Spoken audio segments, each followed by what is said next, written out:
Graça e paz, amados. Deus abençoe a vida de vocês. Aqui estamos juntos mais uma vez no nosso canal, pastora Luciana Regina. Nós estamos no nosso momento de leitura da palavra, leitura continuada da Bíblia. Nós estamos fazendo a leitura do livro de Gênesis. Hoje nosso capítulo é o 47 e o 48. Você que ainda não acompanhou desde o primeiro capítulo, vai lá, se inscreve no canal, ative o sininho para você estar recebendo todos os vídeos que a gente está colocando, tá bom? Sem mais demoras, vamos lá, capítulo 47 de Gênesis. Deixa eu dar uma limpadinha aqui. Jacó se estabelece no Egito, capítulo 47, tá ok? Vamos embora. José foi dar as notícias ao faraó. Meu pai e meus irmãos chegaram de Canaã com suas ovelhas, seus bois e tudo o que lhes pertence, e estão agora em Gósen. Depois escolheu 5 de seus irmãos e os apresentou ao faraó. Perguntou-lhes o faraó: em que vocês trabalham? Eles lhe responderam: teus servos são pastores, como os nossos antepassados. Disseram-lhe ainda: viemos morar aqui por uns tempos, porque a fome é rigorosa em Canaã, e os rebanhos de teus servos não têm pastagem. Agora, por favor, permite que teus servos se estabeleçam em Gósen. Então o faraó disse a José: seu pai e seus irmãos vieram a você, e a terra do Egito e seus irmãos habitem na melhor parte da terra. Deixe-os morar em Gósen, e se você vi que alguns deles são competentes, coloque-os como responsáveis por meu rebanho. Então José levou seu pai Jacó ao faraó e o apresentou a ele. Depois Jacó abençoou a faraó e este lhe perguntou: quantos anos o Senhor tem? Jacó respondeu ao faraó: são 130 os anos da minha peregrinação.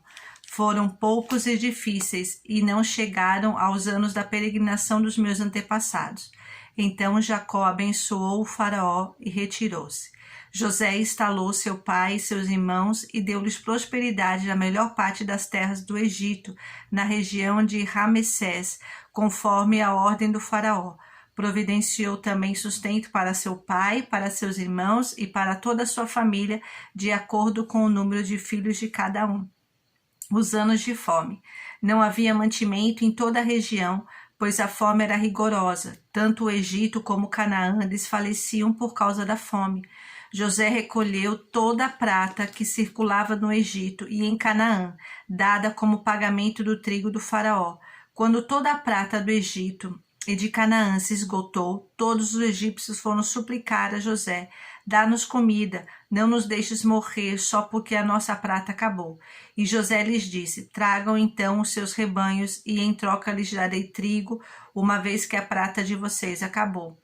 E trouxeram a José os rebanhos e ele deu-lhes trigo em troca de cavalos, ovelhas, bois e jumentos.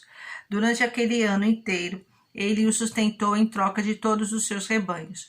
O ano passou e no ano seguinte voltaram a José dizendo: não temos como esconder de ti, meu senhor, que uma vez que a nossa prata acabou e os nossos rebanhos lhe pertencem, nada mais nos resta para oferecer, a não ser os nossos próprios corpos e as nossas terras. Não deixes que morramos e que as nossas terras pereçam diante dos teus olhos. Compra-nos e compra as nossas terras em troca de trigo, e nós com as nossas terras seremos escravos do faraó.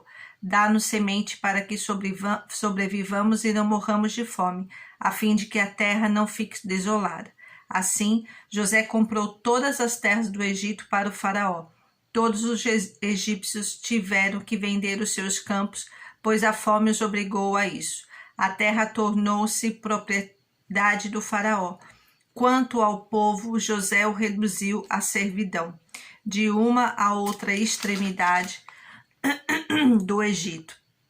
Somente as terras dos sacerdotes não foram compradas, porque por lei esses recebiam sustento regular do faraó e disso viviam. Por isso não tiveram que vender as suas terras. Então José disse ao povo: ouçam, hoje comprei vocês e as suas terras para o faraó. Aqui então estão as sementes para que cultivem a terra, mas vocês darão a 5ª parte das suas colheitas ao faraó. Os outros 4/5 ficarão para vocês como sementes para os campos e como alimento para vocês, seus filhos e os que vivem em suas casas. Eles disseram: meu senhor, tu nos salvaste a vida, visto que nos favoreceste, seremos escravos do faraó. Assim, quanto à terra, José estabeleceu o seguinte decreto no Egito, que permanece até hoje: 1/5 da produção pertence ao faraó. Somente as terras dos sacerdotes não se tornarão propriedade do faraó. O último desejo de Jacó. Os israelitas se estabeleceram no Egito, na região de Gósen. Lá adquiriram propriedade, foram prolíferos e multiplicaram-se muito. Jacó viveu 17 anos no Egito e os anos da sua vida chegaram a 147. Aproximando-se a hora da sua morte, Israel chamou seu filho José e lhe disse: se quer agradar-me, põe a mão debaixo da minha coxa e prometa que será bondoso e fiel comigo. Não me sepulte no Egito. Quando eu descansar com meus pais, leve-me daqui do Egito e sepulte-me junto a eles. José respondeu: farei como o Senhor me pede. Mas Jacó insistiu: jure-me. E José lhe jurou, e Israel curvou-se, apoiado em seu bordão. Capítulo 48. Jacó abençoa Manassés e Efraim. Algum tempo depois, disseram a José: seu pai está doente, e ele foi vê-lo levando consigo seus 2 filhos, Manassés e Efraim. E anunciaram a Jacó, seu filho. José veio vê-lo. Israel reuniu suas forças e assentou-se na cama. Então disse Jacó a José: o Deus Todo-Poderoso apareceu-me em luz na terra de Canaã e ali me abençoou, dizendo: eu o farei prolífero e multiplicarei. Farei de você uma comunidade de povos e darei esta terra por propriedade perpétua aos seus descendentes. Agora, pois, os seus 2 filhos que lhe nasceram no Egito, antes da minha vinda para cá, serão reconhecidos como os meus, Efraim e Manassés. Serão meus como são meus, Rubem e Simeão. Os filhos que lhe nascerem depois deles serão seus. Serão convocados sob o nome dos irmãos para receberem sua herança. Quando eu voltava de Padã para minha tristeza, Raquel morreu em Canaã, quando ainda estávamos a caminho, a pouca distância de Efrata. Eu a sepultei ali, ao lado do caminho para Efrata, que é Belém. Quando Israel viu os filhos de José, perguntou: quem são estes? Respondeu José a seu pai: são os filhos que Deus me deu aqui.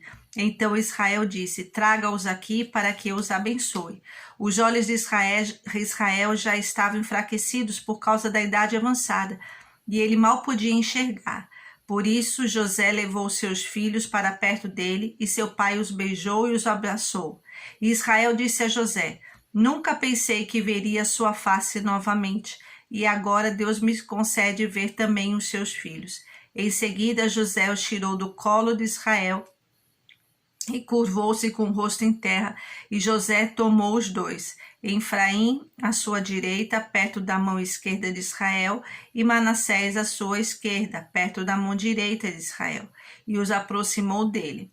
Israel, porém, estendeu a mão direita e a pôs sobre a cabeça de Efraim, embora este fosse o mais novo, e cruzando os braços, pôs a mão esquerda sobre a cabeça de Manassés, embora Manassés fosse o filho mais velho.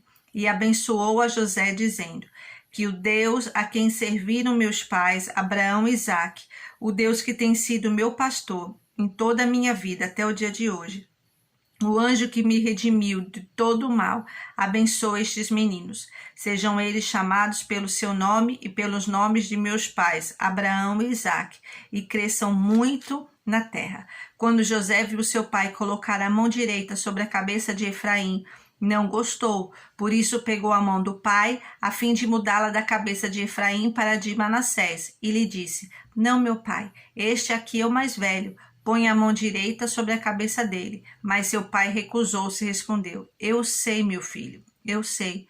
Ele também se tornará um povo, também será grande. Apesar disso, seu irmão mais novo será maior do que ele, e seus descendentes se se tornarão muitos povos. Assim Jacó os abençoou naquele dia, dizendo: o povo de Israel usará os seus nomes para abençoar uns aos outros com esta expressão: que Deus faça a você como fez a Efraim e a Manassés. E colocou Efraim à frente de Manassés.